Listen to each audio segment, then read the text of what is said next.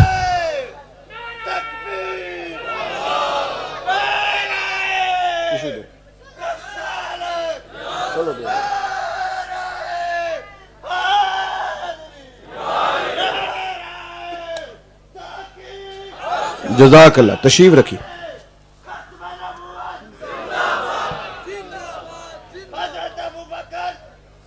ماشاء اللہ, تشریف رکھیے, تشریف. میں ویسے ساری تقریر بغیر نعروں کے کر لیتا ہوں, انشاءاللہ نہ داد نہ امداد, آپ خالی سنیں. عزیز دوست, آپ دین کی کوئی بات بھی جب تک وہ آپ پر طاری نہیں نہ ہوگی, اتأمرون الناس بالبر وتنسون انفسکم, لوگوں کو بھلائی کا حکم دیتے ہو اپنے آپ کو بھول جاتے ہو. جب تک کوئی چیز آپ پر طاری نہیں ہوگی, آپ کا رویہ پھر کسی جگہ پہ دفاعی تو ہوگا لیکن آپ اس طرح سے اس کام کو بتا نہیں سکیں گے. تو کیف لیں حضور کے ذکر پاک کا, سیرت مبارکہ کو پڑھیں تو اس کا پورا سرور حاصل کر. اور ایک اور بات بھی آپ سے عرض کروں, جس طرح سارے ذکر ہوتے ہیں نا, ساری تقریریں ہوتی ہیں, ساری محفلیں ہوتی ہیں, حضور کا ذکر اس طرح نہیں ہے.